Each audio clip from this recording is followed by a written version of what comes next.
I was home alone one night for a reason I don't remember. All I remember is my entire family was gone. I was 15 or 16 years old.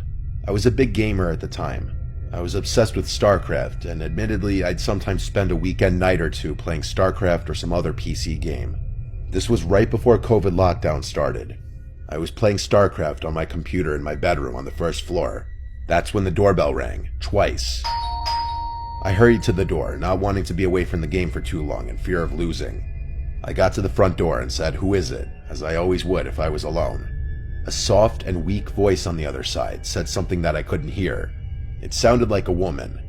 I opened the door, with the storm door still separating me and this older woman standing on the other side, with a big smile on her face. She had her hands behind her back. I said through the door, "Can I help you?"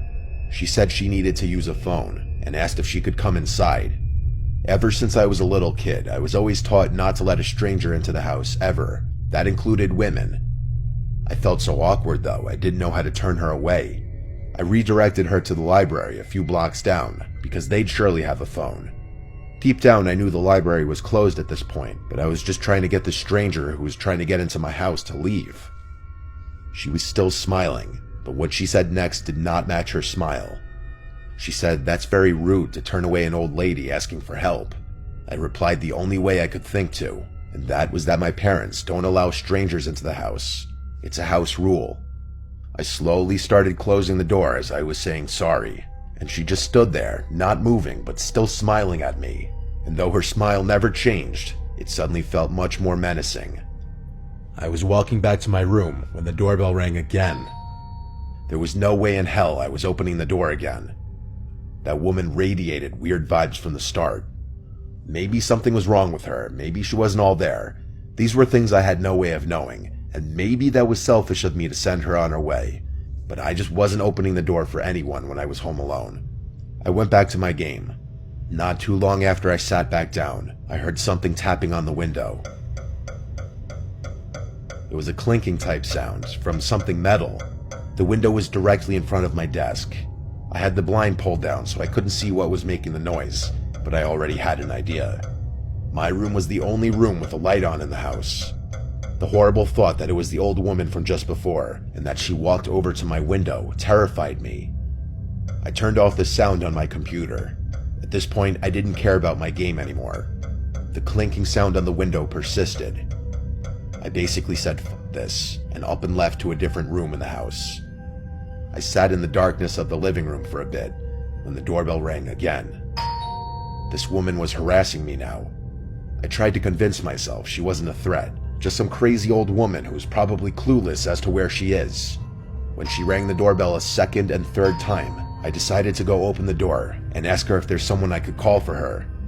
But when I opened the door, there was now a man on the other side. He looked to be about 10 years younger than her. He said through the storm door, "Have you seen my mother?" I replied saying yes, she came to my door just before. He then apologized to me and said she has dementia and got out of the house. I suddenly felt bad, but he asked me if he could come in for a minute, and again I felt awkward. Why did he need to come inside? I said the same thing that I told to the woman who we claimed to be his mother. I said we could just talk through this door. I then said that I think she went into my backyard because I heard something at my window. I told him he could go around back and check. He thanked me and walked down the walkway, and I thought he went into the backyard. But when I went to the back and looked out the back window expecting to see him searching around, I saw nobody. Not him or his mom. This was all too weird for me. I went to bed on the earlier side that night, just falling asleep with the TV on in the background, until I heard the clinking sound on the window again. Something metal was tapping on the glass. I remembered the concerned man, and I decided to try and help. I went to the window, lifted the blind up with my hand, and I saw that woman outside my window, with that same creepy smile. She was tapping a kitchen knife on my window. I closed the blind and crawled back into my bed. This didn't feel like it was actually happening.